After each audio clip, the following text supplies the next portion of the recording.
All right. So welcome to the NC Growing Success for Multilingual Learners Summer Conference. We are happy you could join us for the data-driven instruction for the 2020 ELD standards. I think probably by now you all have downloaded a copy of your conference notebook. I'm going to, just in case this is new to you, I'm going to go ahead and put it in the chat.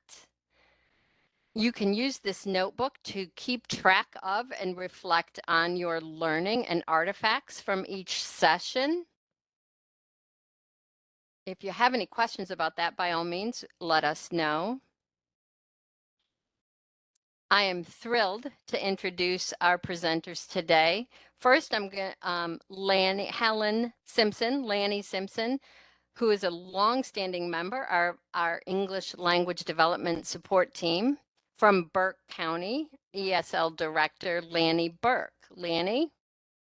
Thank you, Susan. I am delighted to be here today as we work together to explore our key language uses and data-driven instruction.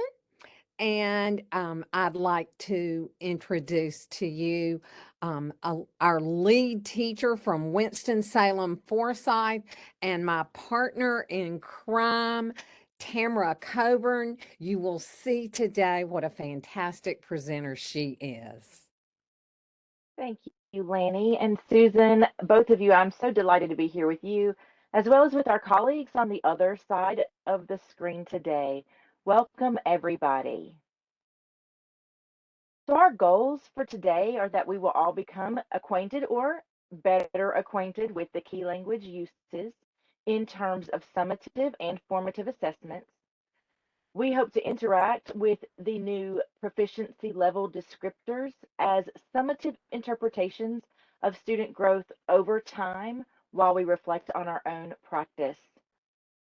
And very specifically, we look forward to the collaboration that we can discuss with you, our ESL specialists and LE teachers, the collaboration that we can have here together and that you have with teachers and stakeholders in your own districts um, as we guide professional learning around the organizing features of the key language uses.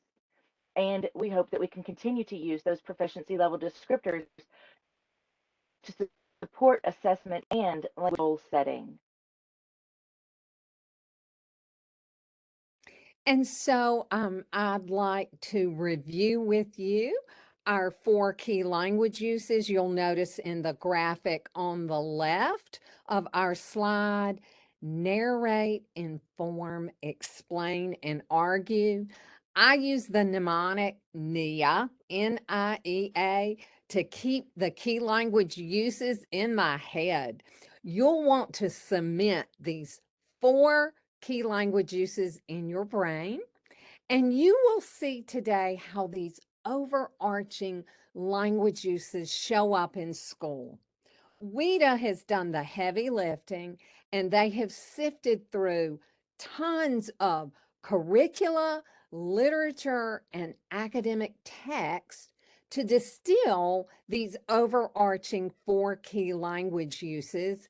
And today we're going to see how they play out in our ELD standards. And so let's briefly review our key language uses.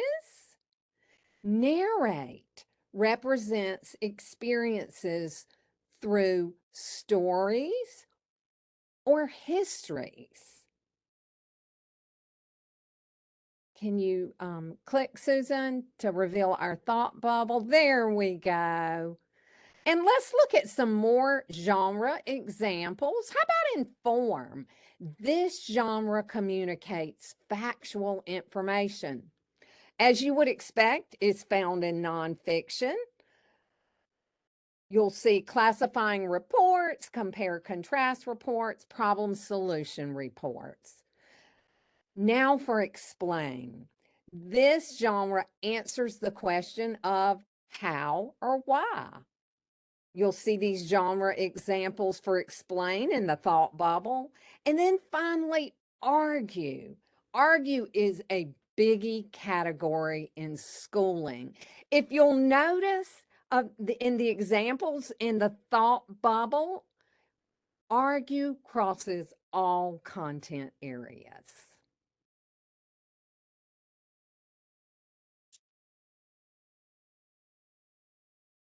Okay, so let's zero in on narrate. And if you'll notice in our table, we have the grade bands on the leftmost column of the table.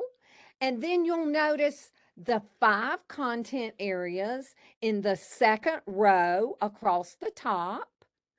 If you're new to the ELD standards, SI stands for social and instructional language.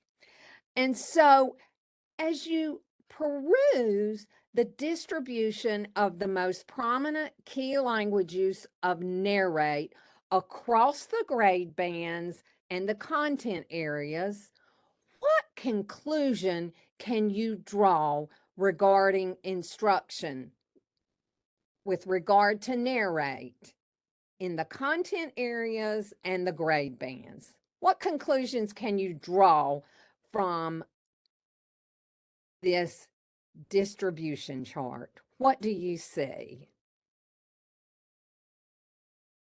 Where does narrate show up most of the time? It has to deal with standards 1 and 2. Exactly. So you'll notice, as you would expect, narrate is showing up in English language arts in every grade band, and of course, in social and instructional language as well, the language of schooling.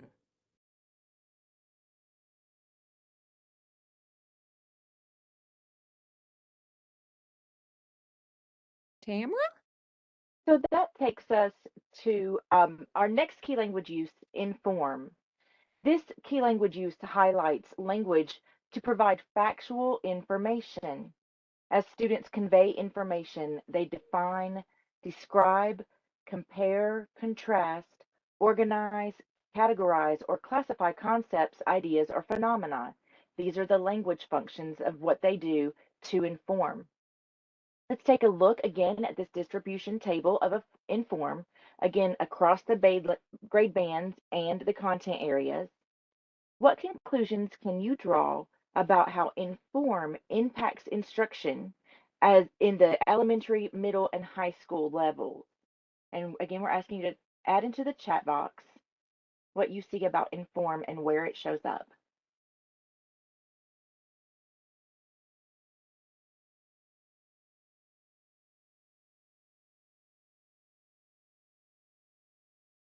Yes, most prominent in K1 for all 5 standards. Yeah, it really sits in these lower grade levels. Absolutely. Kinders and first graders are learning the world in school. And so it's going to be across their whole experience across all of those content areas. And Inform is going to help with that new exposure to all the content areas. And we also see, moving above KN1, that informational text plays a huge role in English language arts. And so we can see that that's where Inform is going to happen in informational text and English language arts. Thank you. Yes. Okay, so let's turn our attention and elaborate a little bit on the key language use of explain. This key language use focuses on language that accounts for how or why things work. As students explain, they are bringing to light natural, man-made, or social phenomena. So as you study the distribution of explain, how does this impact instruction in kindergarten and first grade? How is this different from the other grade bands?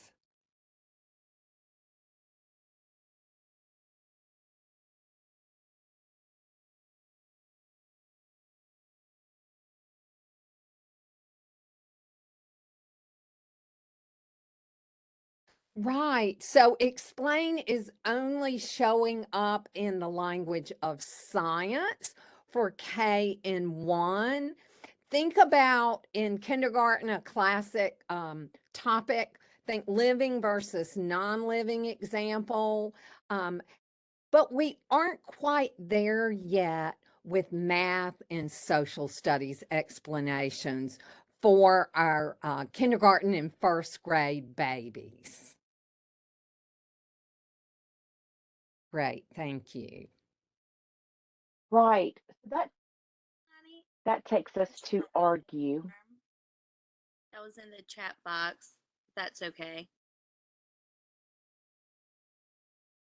So in I didn't Inform, hear the I was really question. surprised that in the later grades, um, they're not getting as many standards for Inform in math, science, and social studies because there are plenty of opportunities to present nonfiction through 3rd through 12. So why do you think that is?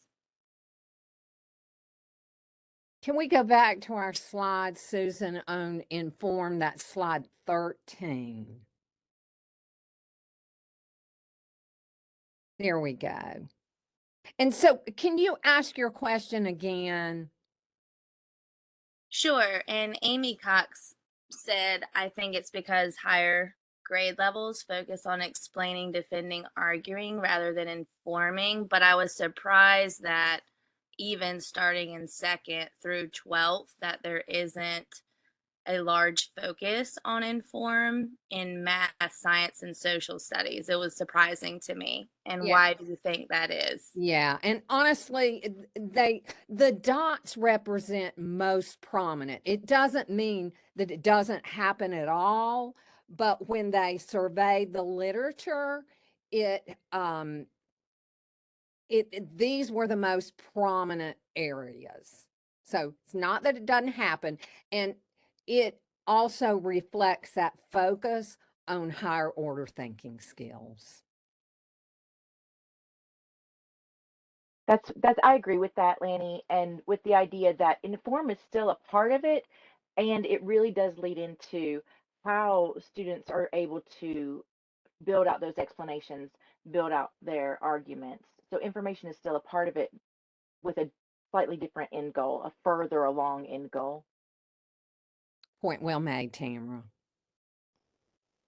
Does that lead us to argue? It leads us to argue. Okay, so let's take a look again at the key language use of argue and clarify that we are not asking students to be argumentative, but we are asking them to justify claims using evidence and reasoning. So take a look here at the distribution of the most prominent key language use of argue. And again, we're going to ask you to pull out what's happening in K in first grade as opposed to the other grades with argue. And what conclusions can you draw regarding the impact of argue on that instruction?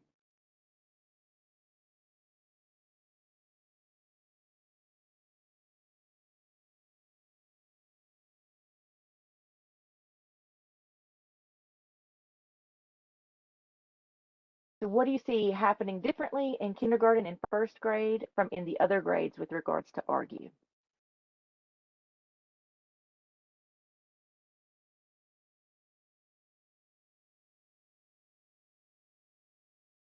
Yeah, it's really kind of not there in kindergarten and first grade. In first grade, a little bit in social studies. Always, all of our key language uses are in social instructional language, our standard 1. So what we really find out is that in the early grades, we're really looking at students offering opinions, but when we get into those upper grades, we start seeing students making claims, justifying claims. And so if you teach English learners in grades 4, 5, and above, there is a lot of bang for your buck in focusing on this language use of argue. And I'd like to point out what Stephen Schofield just added in the chat about half moons and open circles in other charts. And that is true, Stephen. WIDA is telling us that all of these key language uses are present in all content areas at all grade levels. And so with our closed circles, we are simply pulling out the most prominent uses which are the ones that organize the language expectations in the new standard course of study. Exactly, Tamara. And so you will not find language expectations where there's a half moon, only in the completely closed black circles. Mhm. Okay. All right.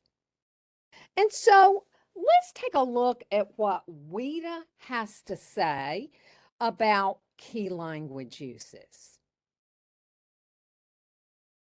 So if you'll take a moment to read the quote.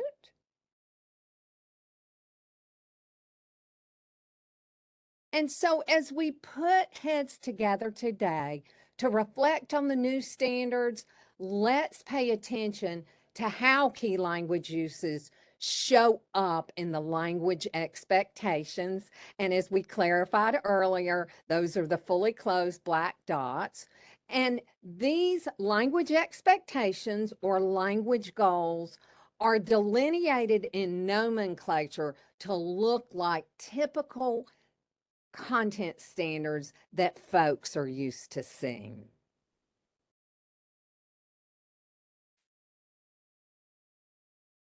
Okay, so now that we've laid a foundation to think about the organization of key language uses, let's turn our attention to data.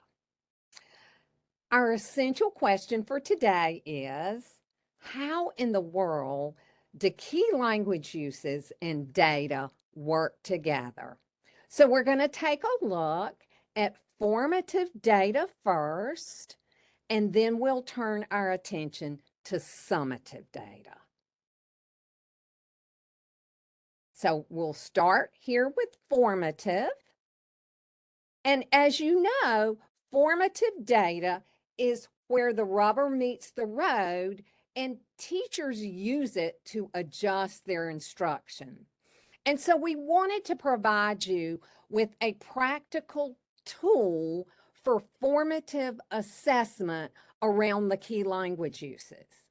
And we realized that WIDA published snapshots for each grade band of what key language uses could look like. These are very practical.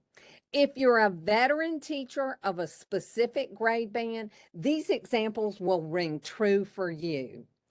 If you don't work with a specific grade band, then these will give you a good idea of how multilingual learners in a particular grade band would leverage a key language use. So what we're going to do is peruse the snapshots, and what we've done is, if you'll notice on the right-hand side of the snapshot of the chart, we've added quarter one, quarter two, quarter three, and quarter four, so that you can take this snapshot and use it as a portfolio guide. You can drop dates in when your students produce work that meets these 4 key language uses. We've added blank lines so that you can add your own activities. And so what we'd like for you to do is to take a couple moments and peruse these portfolio guides organized around the key language uses for the grade bands. We'll take a couple minutes and do that. Susan's dropped the links in the chat for the various grade bands. If you downloaded the participant copy, you can go straight from there to these portfolio guides that we have created. You can make copies. You can make copies for your students. You can make copies for yourself as a teacher to keep track of your students' production of work that would meet the 4 key language uses. So as you Lanny? peruse these, Lanny, Yes. I've gone ahead and dropped the bit.ly for the slides again in the chat because we had some Okay. people joining us late. If anybody needs the copy of the slides, I've just put it in the chat. Perfect. Thank you, Susan. So yeah, what we'd like for you to do as you peruse these portfolio guides that we've created from WIDA's snapshots, tell us how you might use these in your own practice. Reve says, thank you. I was going to make something like this for myself this summer, but now I don't have to. Awesome. Michelle, thank you. Very useful portfolios. So we just wanted to leverage what WIDA had already created in terms of the snapshots and use those to create a portfolio guide so that we would have a formative assessment tool. I would like to collaborate with core teachers so they are also incorporating language goals in the classroom. Awesome. Yes, you could share this with them. And someone mentioned yesterday, Sierra, that content teachers could also contribute samples of work to the student's portfolio, that it doesn't just have to be the ELD teacher.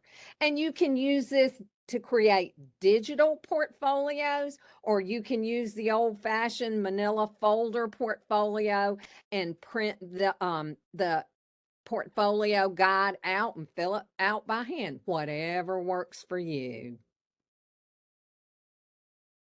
Okay. Well, I agree with everyone in the chat, Lanny, that this is such a fantastic tool. I'm so glad that it's published now and that we'll all be able to take it back to our district. And that leads us to another tool that we created for you called a quick glance checklist. And all we did with that is make the North Carolina ELD Standard Course of Study into a checklist and a bookmarked matrix for you. Similar to the charts we examined for the most prominent key language uses, we've organized this matrix on the left column and the content areas across the top. The hyperlinks within the matrix take you directly to the grade and content levels you want to examine. When you get there, you'll be able to see the key language uses highlighted in order from narrate to argue if they're there. And remember, we're talking about the most prominent uses. So we're going to ask you to explore it and also, again, tell us how you might use this in your practice. But first, let's do an example.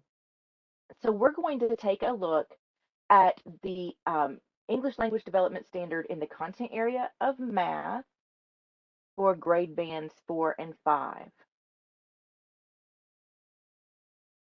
And this activity and showing you how to do this is going to be relevant again when we send you into the breakout rooms later. Susan, you're going to be able to show them the separate link.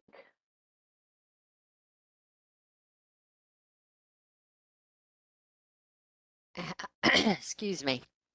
Yes, I will. Just give me a second, please. Yes, take your time. Technology is not cooperating. There you go. There it is. Okay, so we're going to take a look at grades 4 through 5, and then that shows us explain and argue are the most prominent key language uses in math. And then we could go from there to determine which key language use best supports the content area we're supporting, and then which mode of communication, interpretive or expressive. So we'd like you again to take just a couple of minutes to review this resource and let us know what you think about how the checklist might work for you.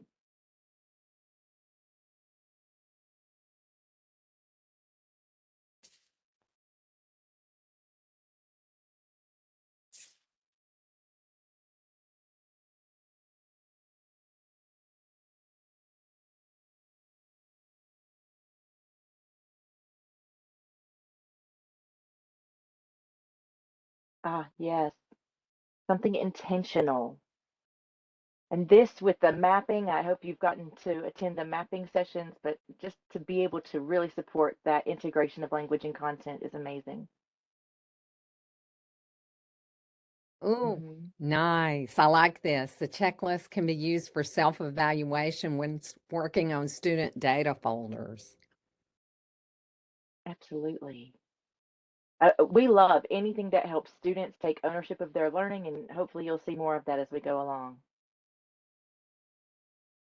Yes.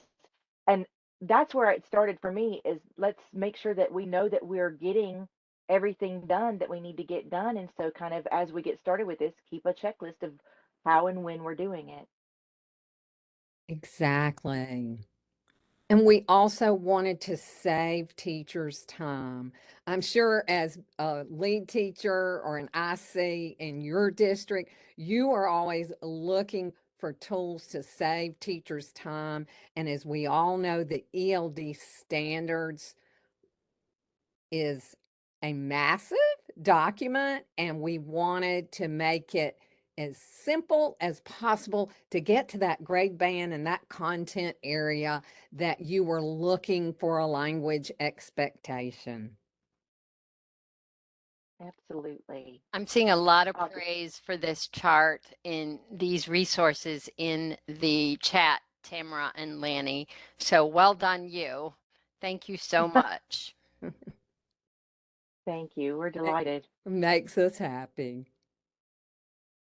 So now that we have considered some tools and ways to utilize key language uses in formative assessment, let's turn our attention to summative assessments. And we're going to, of course, think about our annual English language proficiency test and consider how we can use Access Language Proficiency scores in the context of our North Carolina Standard Course of Study for English Language Development. Lanny, show us what you got. Okay, let's set the stage for using summative data along with ELD standards. And as I am sure you are extremely familiar with the Access Individual Student Report, as you know, English learners in North Carolina schools take this assessment every late winter and early spring, measuring the 4 domains of language: listening, speaking, reading, and writing.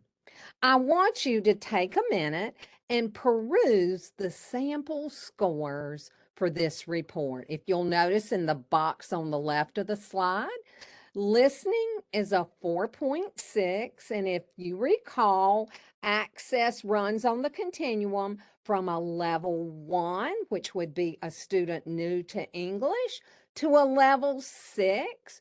And that level portrays a speaker who is pretty much on par with a native English speaker. So 1 to a 6. Speaking, the student has a 2.2. Reading and writing are both level 3s at the intermediate level. So just looking at those scores, what conclusions could you draw about this student's language?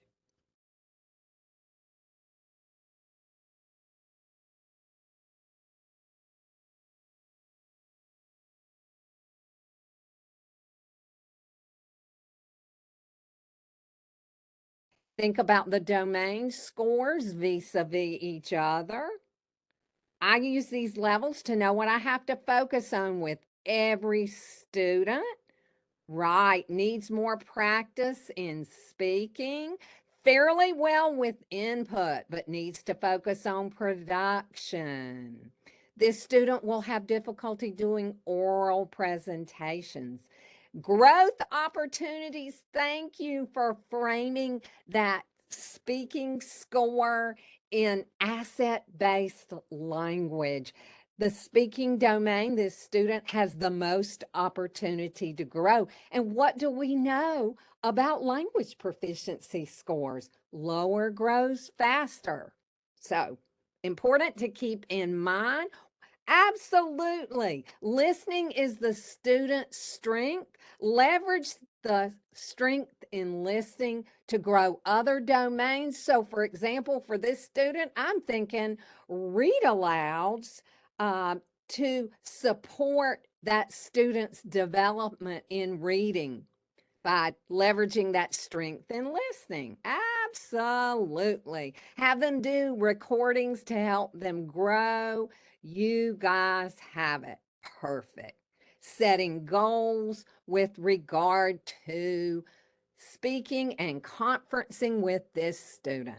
Love it. You guys are spot on. Lots of entrances. Okay.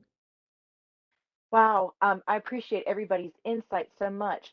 So let's take a look from your specific lens. So we're here with ESL specialists and ESL lead teachers, and we want to consider how you support educators and teachers of multilingual learners with regards to the access score reports. So can you add some ideas into the chat? And maybe we'll be putting our best minds together and sharing our best practices. Another mention of the can-do list. Absolutely. We still love those. Yes, we do.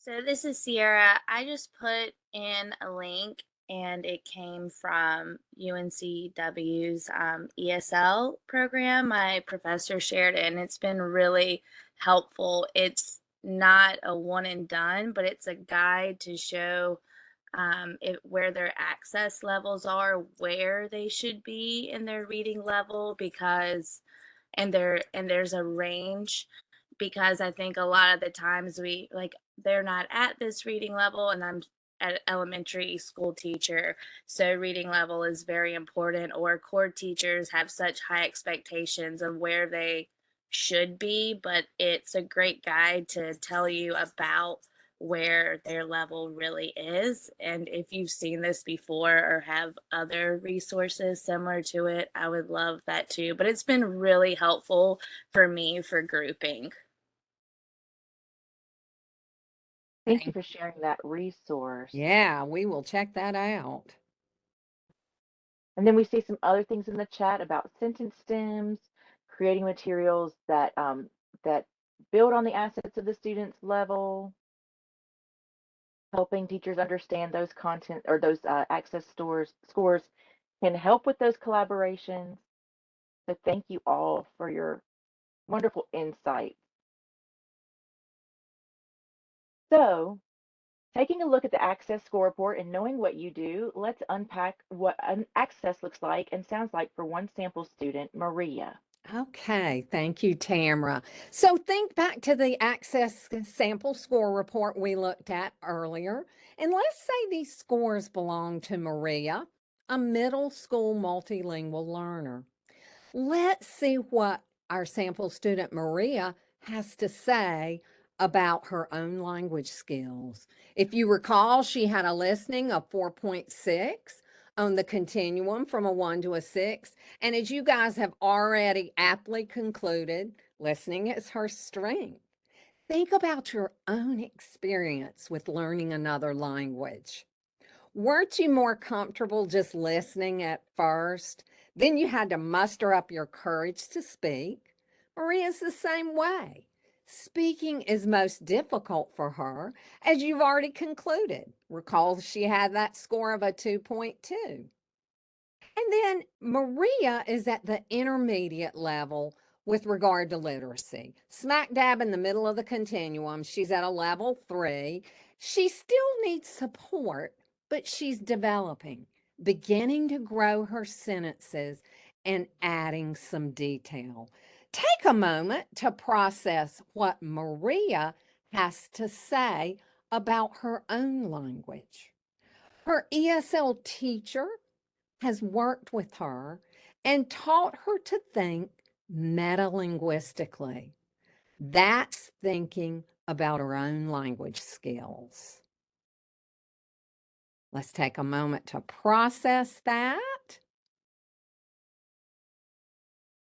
And if you'll notice, Maria not only is able to describe her own language skills, but she is articulating what her EL teacher will do to support her growth. And that's because she and her EL teacher have conferenced, and she is able to articulate about her own language and the support her teacher will provide. So it's a team effort.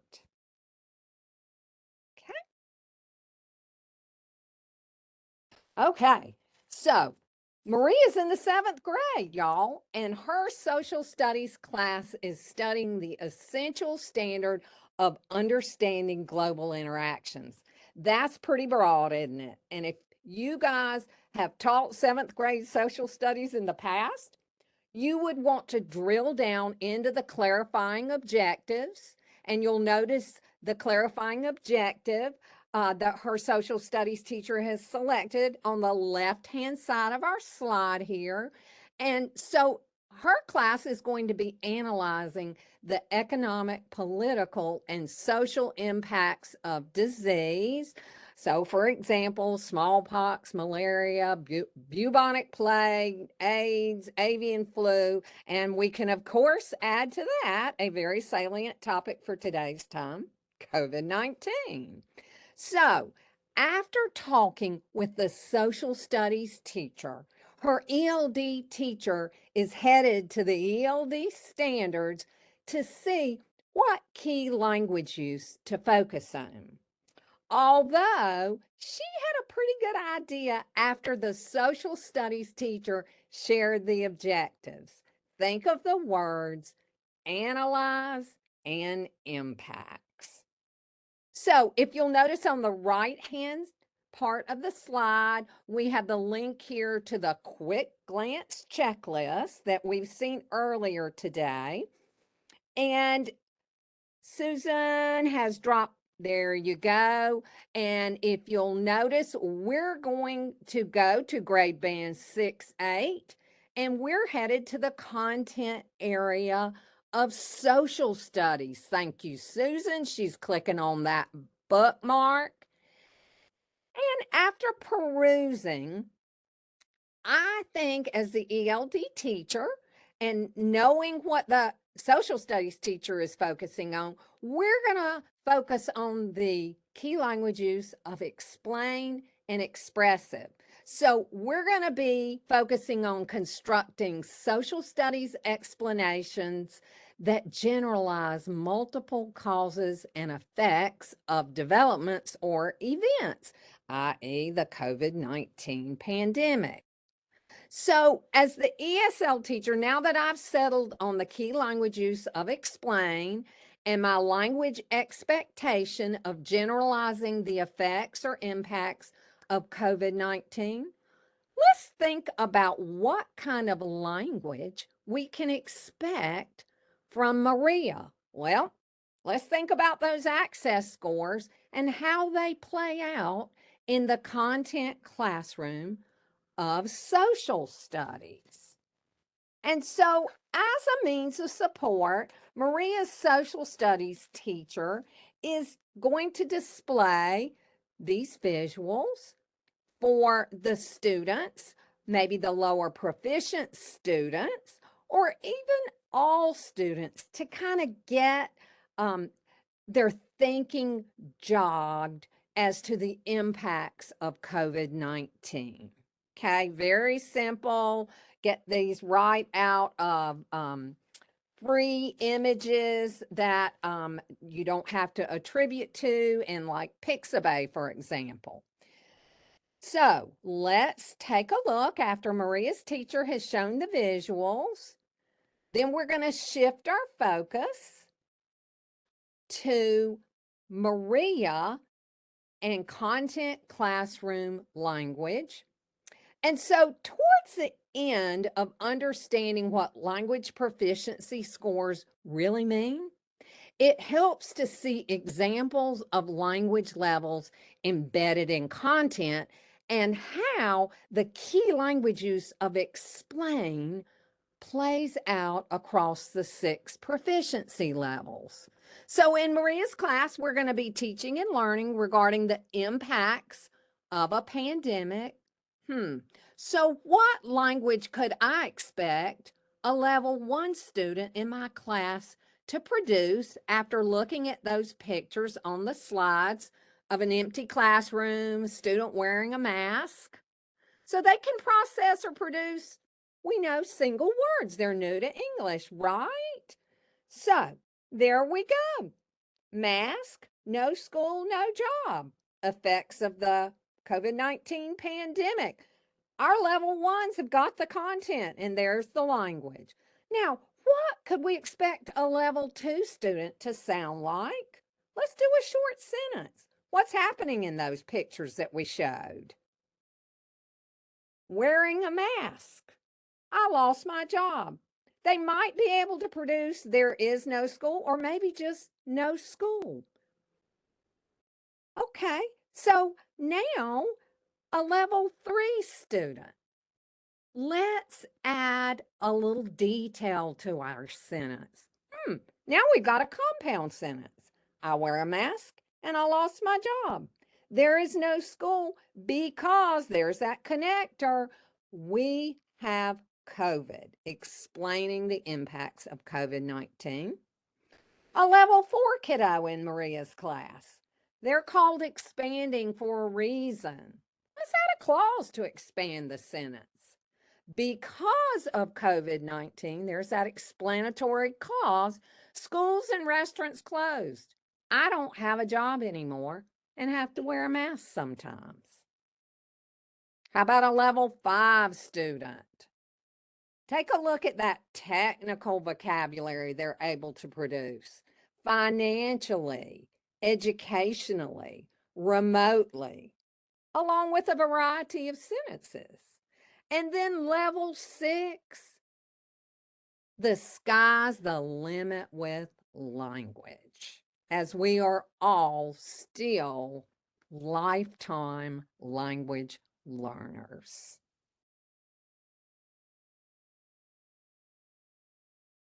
Absolutely. Thank you for showing us those levels, Lanny. I think it's so useful. And this is, again, where the English language development expert becomes a valuable asset in this collaboration with the content teacher. Because ESL teachers' expertise allows them to assist with supports, scaffolds, and differentiation. So, for example, in this case, the ESL teacher might suggest a QSSA, which supports total response for every student in the room and gives think time for multilingual learners. It also builds off of Think, Pair, Share, and it's a common routine that many classrooms use, so it's easy to take Think, Pair, Share and extend it with these scaffolds into QSSA. Also, the ESL teacher can suggest frames, and many of you did in the chat already suggest frames for structuring paragraphs or sentences, and of course, word banks for students to reference while writing or speaking. So, we're going to try our hand at an example, and this is our first breakout activity, and so there are some steps we want to show you before we send you off into your breakout rooms. The goal with our breakout here is to connect the content standard with the key language use, as well as exploring examples of student production at each of those 6 levels. What can the students do with this content at their proficiency levels? So Susan is going to share the breakout activity link with you in the chat. And we want you to all go ahead and grab that while I'm explaining the next steps, because you'll have to have your own individual copy in the breakout rooms. We've got 3 more students to look at, just like we examined Maria, but we're going to start in our first breakout with just Juan in his math class. So you'll be looking for the green chalkboard slide. And let's say that Juan is in 4th grade. His math class is studying number patterns that follow a given rule. Again, you want to consider the conversation between the math teacher and the English language development teacher, and how they can use the English language development standards and this quick glance checklist to determine what key language use to focus on. So what we're hoping you'll do is, when you get into your breakout rooms, use the quick glance checklist and group which key language use that supports this math standard. And the task that you'll see is similar to what Lanny just showed us with levels of English language.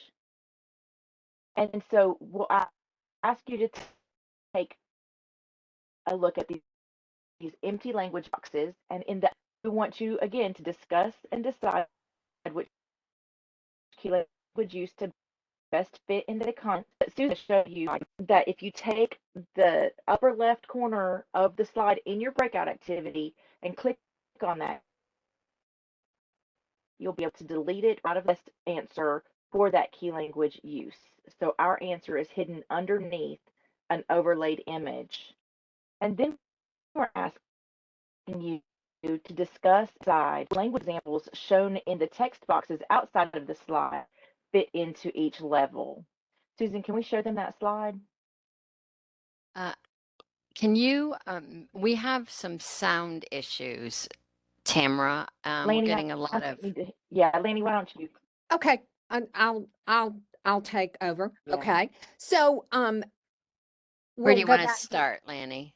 I will go back to Juan's Thanks, on the Lanny. green Okay. chalkboard. Yeah. Okay. Okay. So in your example, you see here on the left-hand part of the slide what the math teacher's objective is for the lesson.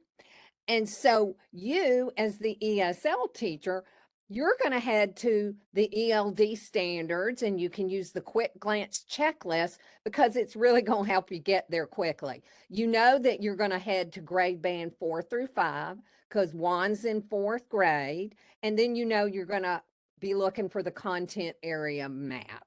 And so once you get into that, click the bookmark, and then you're going to be seeing what the most prominent key language uses are and the language expectations or language goals associated with those key language uses. And you're going to select a language expectation that you feel best matches or complements the math objective in the Reg Ed classroom. And there's really no real wrong or right answer. It may depend on like what key language uses you've already covered with Juan's 1st grade. So just keep that in mind. And then Susan, let's go to the next slide. You will have another slide that looks like this. And it's the blank template for the 6 levels of language. And you will see in the margins on the left-hand side and the right-hand side text boxes that you're going to drag and drop into the appropriate level. So you're going to be deciding which text box represents level 1, level 2, and so on and so forth. You guys are probably experts, and I think you will find this activity fairly quick. You'll probably spend the most time perusing the ELD standards and deciding which language expectation to select. I'll point out in the left-hand side of the slide, if you click on it, it is a movable text box. You can click right on it and delete it. Yep, Susan's circling around that. And it will show you the language expectation that we selected for to complement the math objective. Okay, I think we are ready for breakout rooms now.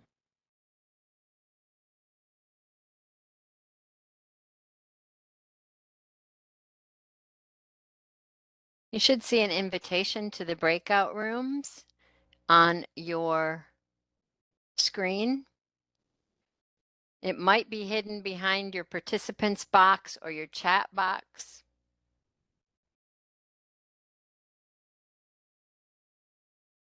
Do you all see it?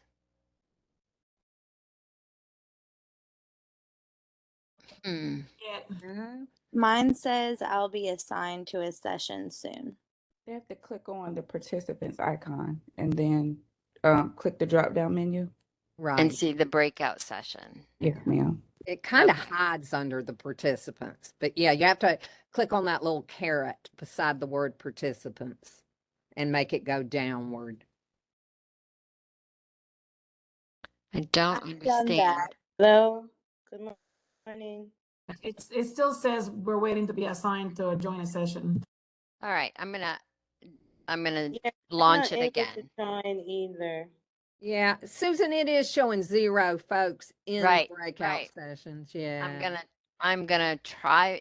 I'm gonna reset it and launch it again. Okay, thank you.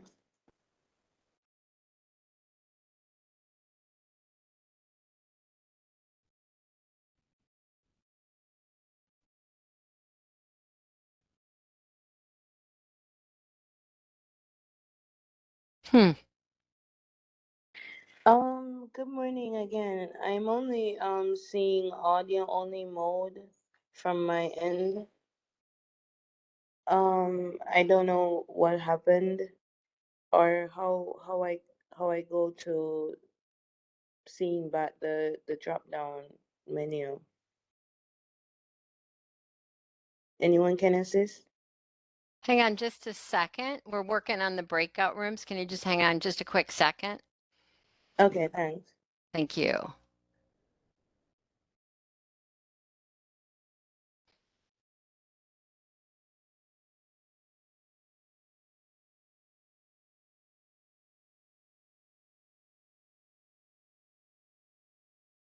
I'm resetting everything, hopefully.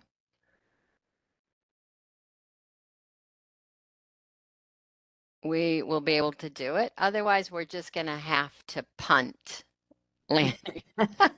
WebEx does not seem to be participating. Oh.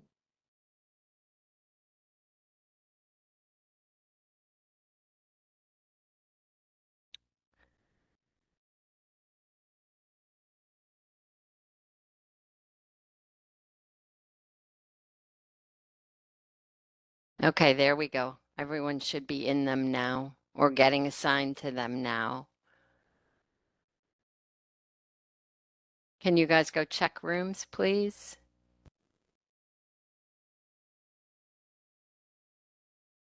How do you check rooms? I was talking to Lanny and Tamara. You should see a breakout. You should have been moved or getting moved to a breakout session now. Check in your participants tab.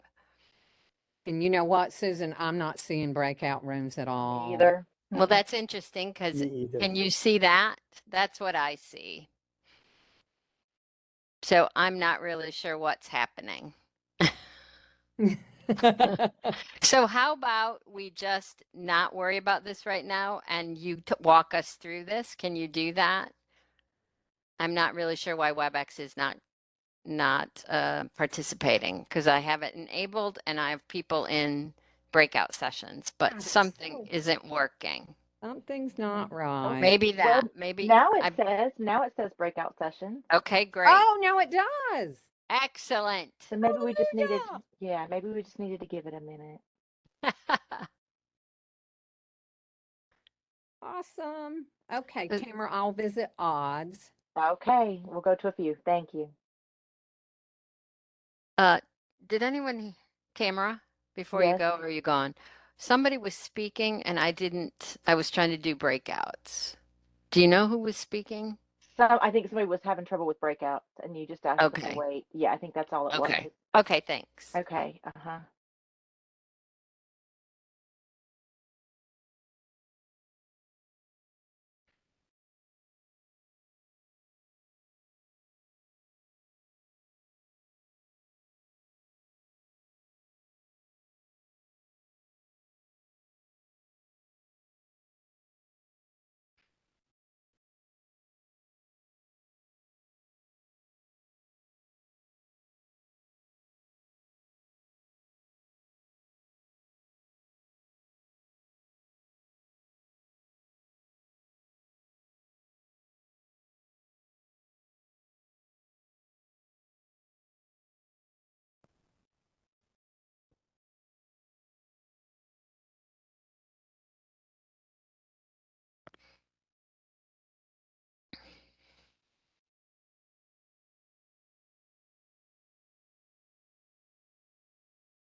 Welcome back, everybody.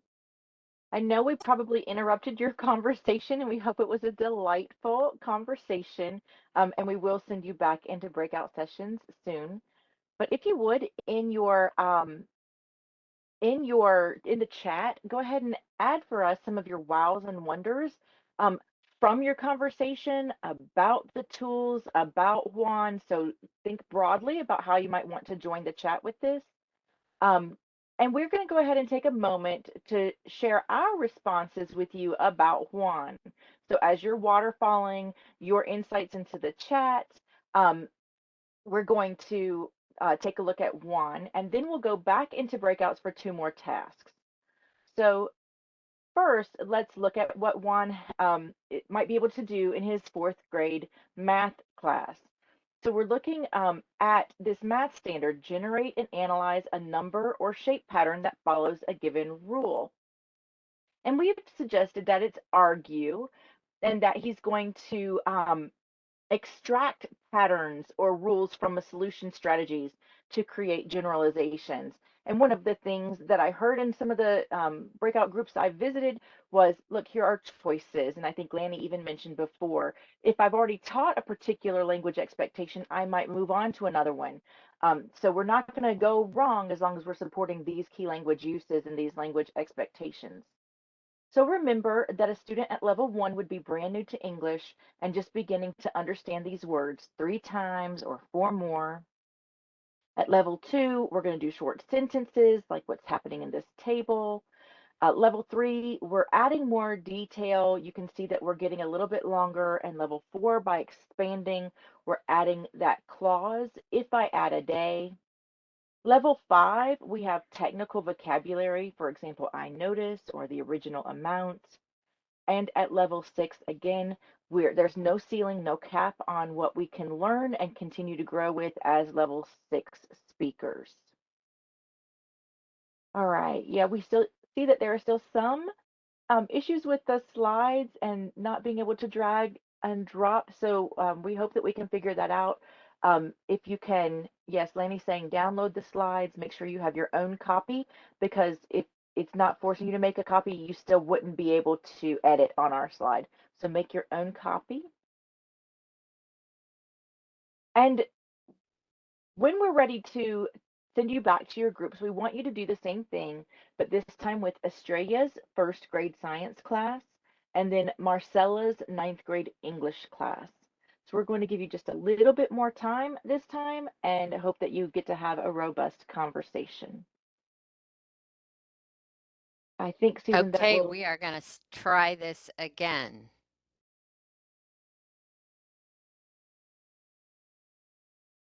Looks like it worked. Woohoo.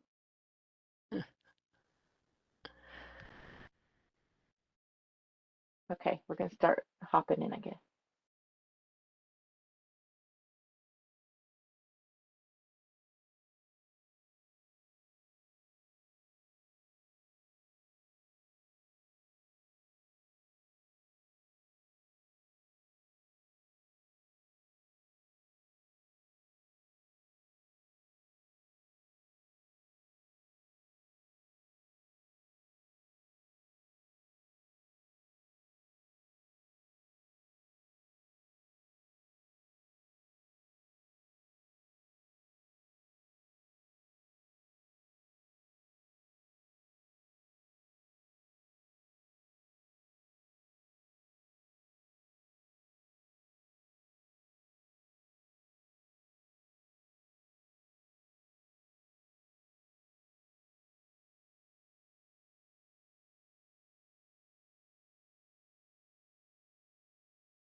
Welcome back, everybody. Again, I hope that you had a really fruitful discussion. Lanny and Susan and I were calling these productive problems or productive conversations. And so we hope that you enjoyed the conversation you had with your colleagues. And again, in the chat, we hope that you will show us your wows and wonders. So please feel free to add some of We those. dropped and dragged. You did the drop and drag? Well, I didn't, but some lady who knew what was going on. Somebody was able to do it, absolutely. So feel free, folks, to raise your hand in the chat or at the bottom reaction bar. You can raise your hand and let us know if you want to speak out. Stephen's talking about the discerning between explain and inform, and I'll say, Stephen, that my teachers and I have had that conversation throughout the whole school year because I think those two are so very connected. Yes, Revé, I agree. This drag and drop activity would be very helpful for content teachers to better understand language expectations. And we had content teachers on Monday, and they did really well with this activity. They did. Yeah, they really enjoyed it. I like that the second breakout session went great because we could analyze and complete the task. I appreciate that. That's one of the reasons we wanted to do a quick look and then check and send you back in hopes that we could build on successes.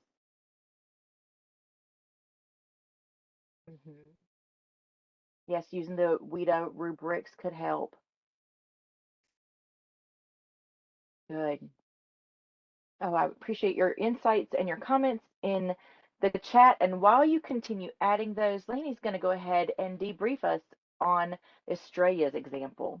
Okay, so let's take a look at the levels of language associated with Australia's first grade science standard, how the needs of plants and animals are met in their environments.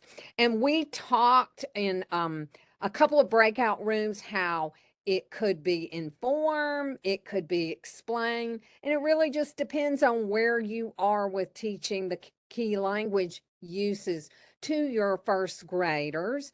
And so Tamara and I focused on inform because of the phrase give examples. But if you were really focused in on the word how, then that would be explain. So if you remember, a student at level 1 is beginning to understand new words beginning in English. So you want to teach those key words: raccoon, den, water, trees, fruit, seeds, fish, all very concrete, easy to do with visuals.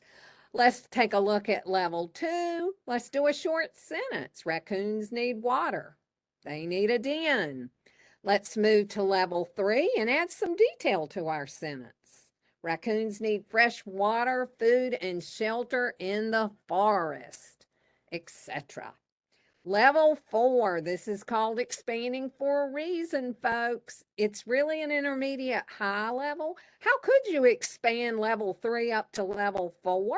Well, let's add an additional sentence and let's add an infinitive to that first sentence. The forest is a good place for raccoons to shelter. And then if we move up to level 5, what kind of language could we expect from our level 5 kiddos?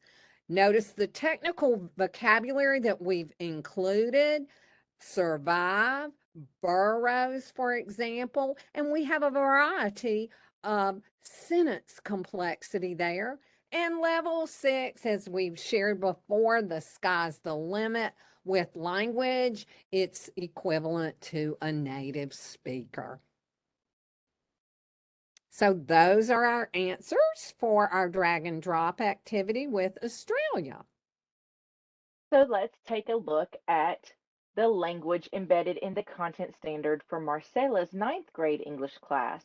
And they are writing narratives to develop real or imagined experiences or events using effective technique, well-chosen details, and well-structured event sequences. And so we decided that this is a narrative expressive activity. And so we're focusing on um, how the student might be able to tell this story. And starting at that level 1, we're going to just start with just the words that they might be able to put together in order, for example. So we start with door and creek. At level 2, we're going to start doing those short sentences. The door opens, he hears the creak. At level 3, we're extending our sentences with joining words and conjunctions. So we're adding and but. And again, level 4 is our expanding level. It's this intermediate high level. And we're going to expand with a clause added, which scared him. And also in this case, terrified as a descriptor. At level 5, there's increased text complexity and density, adding more details and more compound and complex sentences, and in this case, using connectors to organize ideas across the text. And again with level 6, here we go with no ceiling. And I heard several groups really focusing in on this word suddenly at the beginning to distinguish it between 5 and 6. It's kind of really difficult to figure out which one is which. And I heard several groups suggest that suddenly put this one at the 6th level. So Lainey, what can you tell us about these proficiency level descriptors? Okay, so we're going to turn our attention to another summative assessment tool that's contained in the ELD standards framework. So we're going to explore the proficiency level descriptors.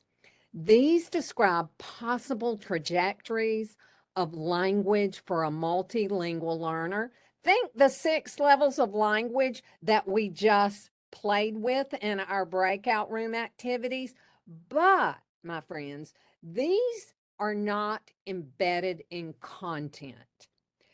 Proficiency level descriptors are descriptions of language that is either expressive, so think writing and speaking and representing, like drawing, or interpretive, think listening, reading, and viewing, such as videos.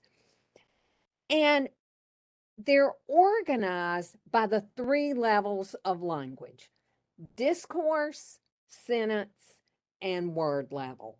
So these are more general, and they're not tied to content areas, but they are explanations of how the 6 levels of language might look across discourse, sentence, and word level. So I want you to take a couple minutes and explore the proficiency level descriptors. Susan is dropping in the chat box the link to the North Carolina Standard Course of Study. This is not the quick glance checklist because we did not put the proficiency level descriptors in it. This is the more extensive one that you'll find in the resource hub. You will need to download it in order to see the page numbers so you can know where to go to read the proficiency level descriptors, or really skim them, for a particular grade band that you teach or that you support. And so you may only have time to select one grade band, and you can always go back to these later. So let's take a couple minutes to skim and explore.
Do you need more time? If you do, well, you type in the chat box.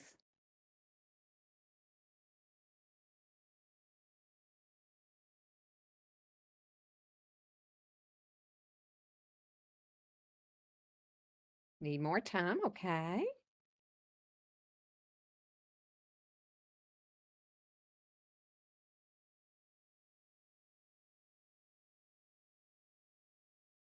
Allison asks if these charts are available, the proficiency level descriptor charts are available outside of the other document. I don't think that North Carolina has put them together. In the back of the WIDA ELD, WIDA did put the charts together in just an order, K through 12. By all means, if you would please put that suggestion in the survey as other needs. There's a question, what else can we do for you? By all means, make that suggestion in the survey and we will make sure that gets finished or that gets completed. Oh, thank you, Susan. Fabulous request. It is, I yeah. agree.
Okay, I think we're going to go ahead and move on. We're still going to talk about proficiency level descriptors, and I promise we're going to deepen your knowledge of the proficiency level descriptors.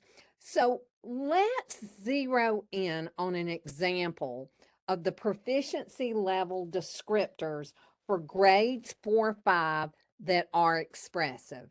And let's say in our 4th grade classroom, we are writing an essay on defending on how 2 language arts texts conveyed the same thing. So if I were using the proficiency level descriptors to help me with developing my unit and assessing my students, I might choose to focus on the discourse level, which is what you see in the slide here. And if you'll notice in the leftmost column, we have discourse organization of language, discourse cohesion of language. As you notice from your explanation, it goes on to discourse density of language, then the sentence level, then the word level. But we're just focusing on discourse and organization with regard to writing our 5-paragraph essay. I think that makes sense since the essay is our summative assessment. So I want to focus on organization as a starting point of my discourse.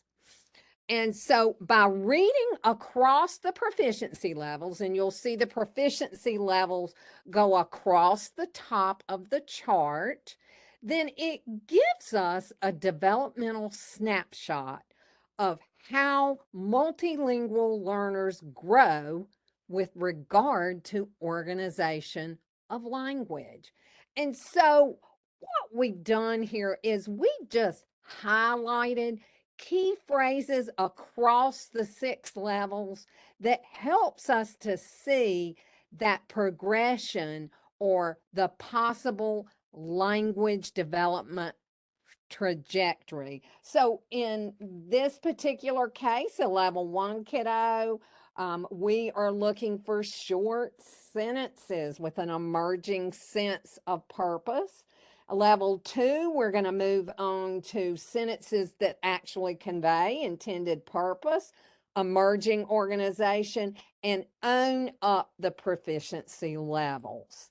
And so these really give us ideas on how to stretch our students' language. So if you'll take a minute to peruse the highlighted text of how organization of discourse progresses across the 6 levels.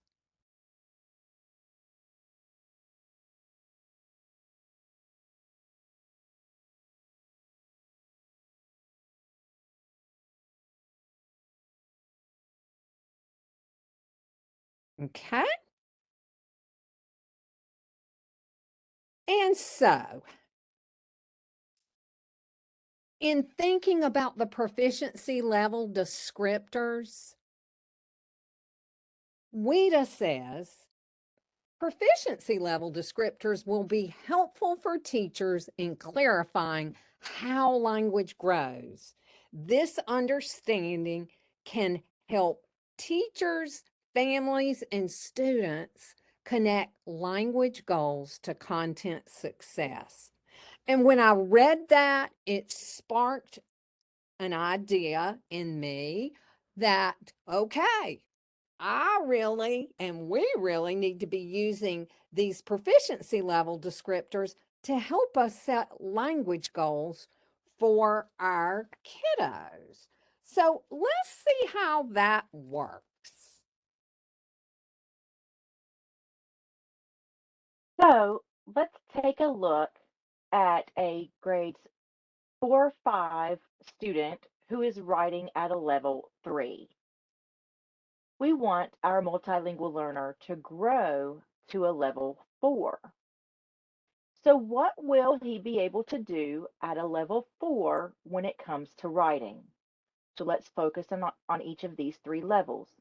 At the discourse level, organization of language, he will be able to organize his writing generally. That means he gets the concept and applies introduction, body, and body paragraphs and a concluding paragraph in his writing. What about discourse in the area of cohesion? We want him to be able to use a variety of cohesive devices. And you see the examples of class, subclass, whole, and part. And finally, taking a look at discourse density, how much info will he be able to convey with his words? He will be able to use expanded nouns.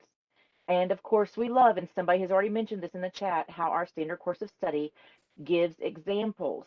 We don't have to worry about what types of elaboration, we have examples. So let's make these proficiency level descriptors useful by considering a conversation that includes 3 stakeholders.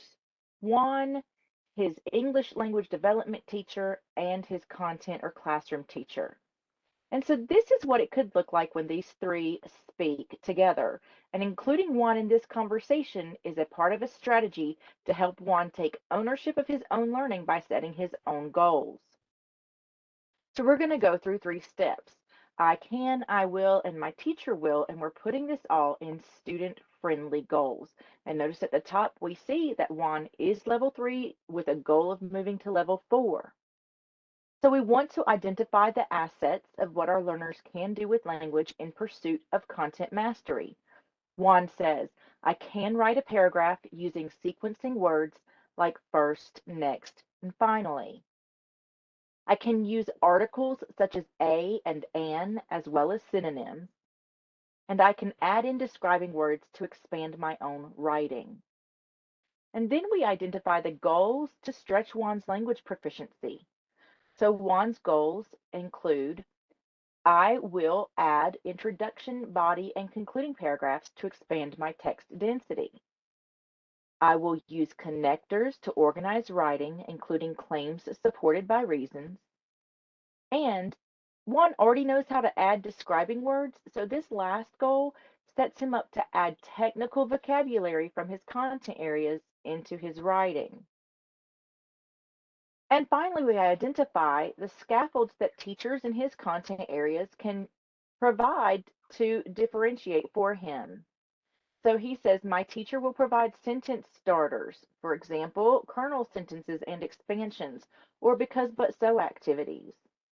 My teacher will teach and allow me to use color marking to evaluate my own writing connectedness, including synonyms. And my teacher will give a word bank of synonyms so I can replace words and add interest to my writing. We want to point out that these goals are long range goals. We're not thinking about one unit, we're thinking across a semester or across a school year.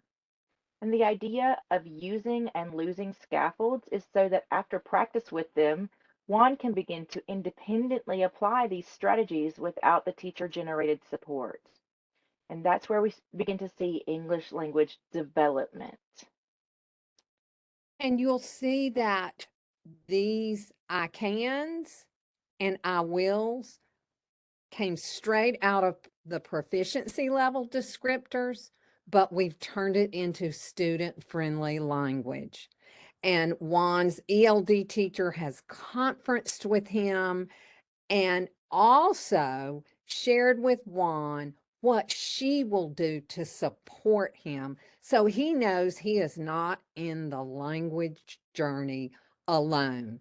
Just as Maria, our sample student, was able to articulate what her teacher would do to support her because she too had conference with her ELD teacher and she knew those supports that the teacher would offer her. So we hope this will give you a practical application of the PLDs. And so I want to leave you with this quote about the proficiency level descriptors that comes straight out of the WIDA standards.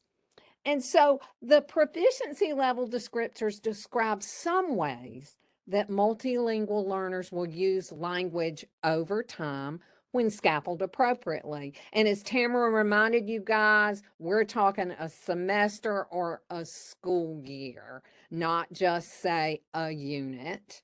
And then the teacher support comes in and provides those scaffolds for the student to be able to move across the 6 levels of language and grow. So we have shown you multiple ways to use student scores to drive both assessment and instruction. We've looked at formative assessment, building a portfolio, the 6 levels of proficiency within particular grade bands, content areas, and with key language uses. We've looked at how to use the proficiency level descriptors to write student-friendly language goals, and we showed you writing, but you can do the same thing with speaking. So now it's your turn. And for our artifact, we're giving you a choice board with 2 choices.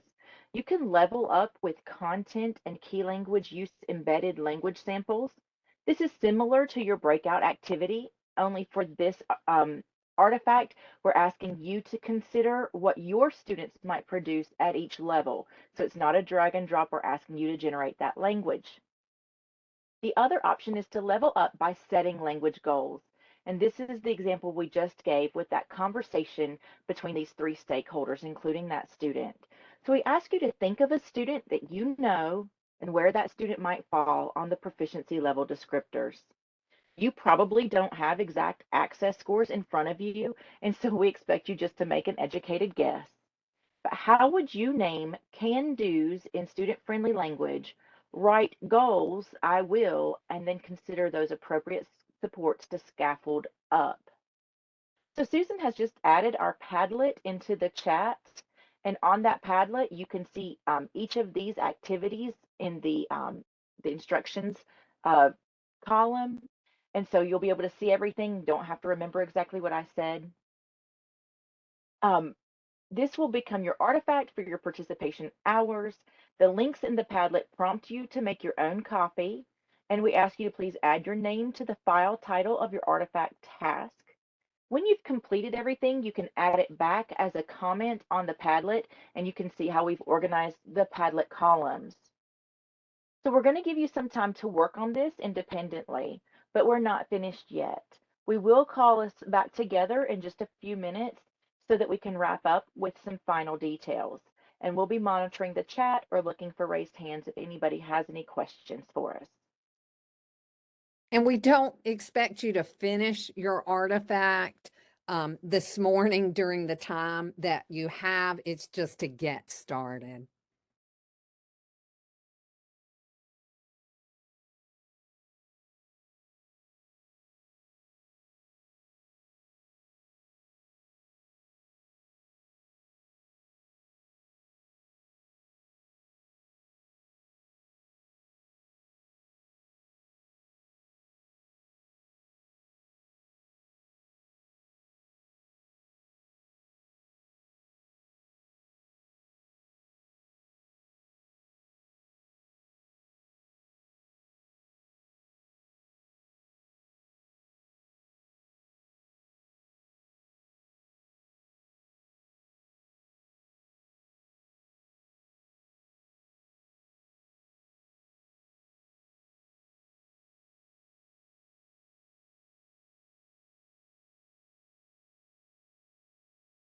Thanks, Karen. You don't have to make a copy of the Padlet. Just go onto the Padlet, and then the two choices are there in the far right column. You might need to slide your screen over. And then there are the two artifact choices for you on that far right column. Oh, The good. far right column Susan. says, thank you, Susan. Yeah. Says instructions for the Padlet. And you should not have to make an account with them. You can always sign into Padlet with your Google account, but you should not have to. And that's why we're asking you to make sure you add your name when you do post it back, or else we won't know who you are. And you'll see that Susan's showing you the artifact option 1 for the 6 levels of language. And the link will prompt you to make a copy of those slides. And then you're going to put those slides back into the Padlet once you complete them under the particular key language use that you selected. Or Susan, can you scroll? I don't know if you can scroll down. Well, let's see. So we can show them the other option. Scroll down within the column. Right. There you go. And so your second option was to do writing goals using the proficiency level descriptors. And there's that link that forces you to make a copy of the slides, which you will then put back into the Padlet. You can do it as a link, or you can just drop it right in.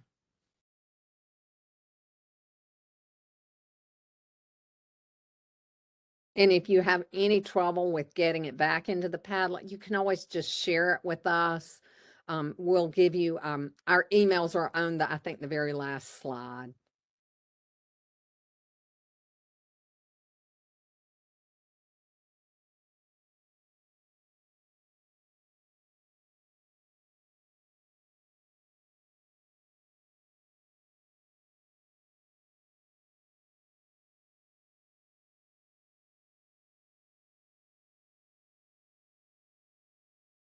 So Michelle, we put them back into the Padlet by clicking the plus sign under any one of those columns. And I hope that it's intuitive. It asks you to share the link back. So from your Google document that you've made a copy of, you can get the share link. Make sure the settings are set that anybody with that link can view it, because otherwise we don't have permissions to see what you did. Add your name so we know that you got it done. And that's how you add it back. It's just that plus sign.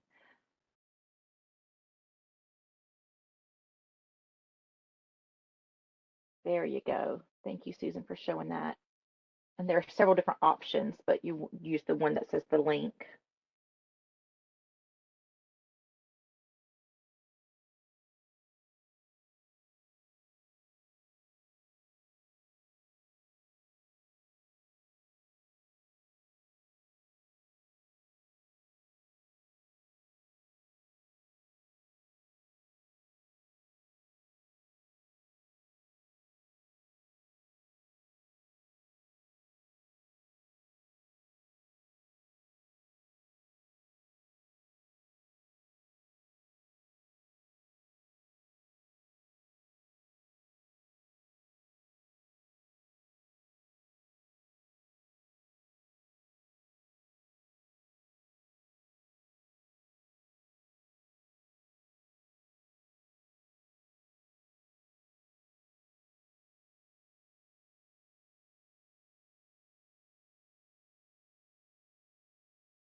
So as you continue working on your artifact, we want to let you know that we have really enjoyed our time with you today.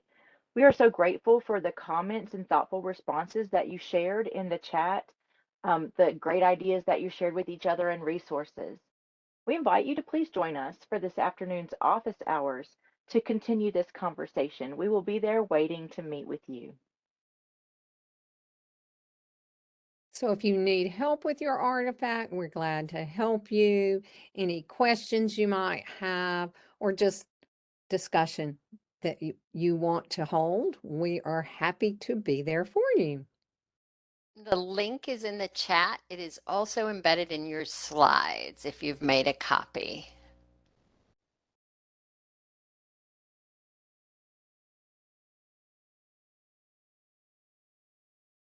Michael, after you make the copy and you get to choose which one you want to do, you're either going to pick a content objective and a key language use and write some student language samples at those 6 levels, or you're going to imagine that goal setting conversation with a student, an ESL teacher, and a content teacher, and use the proficiency level descriptors to understand where the student is now and where we can move the student and with what scaffolds, that 3-column chart. So you can, we have in both of those sort of an example, an annotation template, and then in one of those slides, you create it. So there's only one slide in either option that you really need to do anything with. The rest is information for you. Thank you, Tamara. So I have shared a link in this chat to our evaluation. I want to reiterate what Tamara said. This has been my favorite session this week so far because there's so much rich conversation, and of course that's true with ESL lead teachers and stakeholders. It doesn't surprise me, but on behalf of the NC DPI ESL Title III team, which includes our wonderful presenters today, it has been our privilege to spend this time with you. We know how valuable your time is, especially during the summer, and we are grateful to each of you for what you have given us today and what you give to our students every day. As always, your feedback is valuable. If you're inclined, please complete the PD survey. Also, I think it was Allison made that suggestion. If there's anything you need from us, by all means, put it in the evaluation, because we look at those very carefully and we take your lead. The information you give us helps us with the 2022-23 school year. I can't believe we're saying that. Also, I just wanted to make sure everyone has visited. I'm sure everyone in this session has visited our resource hub. I've gone ahead and put the link in the chat for you. Such great information, and this is something that we are updating all the time, so please keep checking back.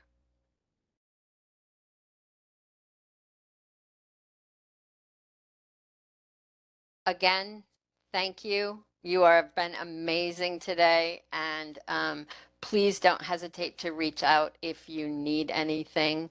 Tamara, Lanny, amazing job today. Thank you so much. Thank you all. We're so grateful that you're patient with us as we deal with our tech issues. And honestly, the conversation, the insights have been high level, robust conversations. I've been really delighted to hear from you all. And from my perspective, you guys are indeed amazing professionals. It was gratifying to listen to your comments, see what was coming across the chat box. I am excited to hear from you next year to hear how you're using these resources. It is our goal truly to serve our teachers and to make their life as easy as possible so that they can focus their energy on planning instruction. Amen, Lanny. I am going to stop the recorder. That doesn't mean we are disappearing.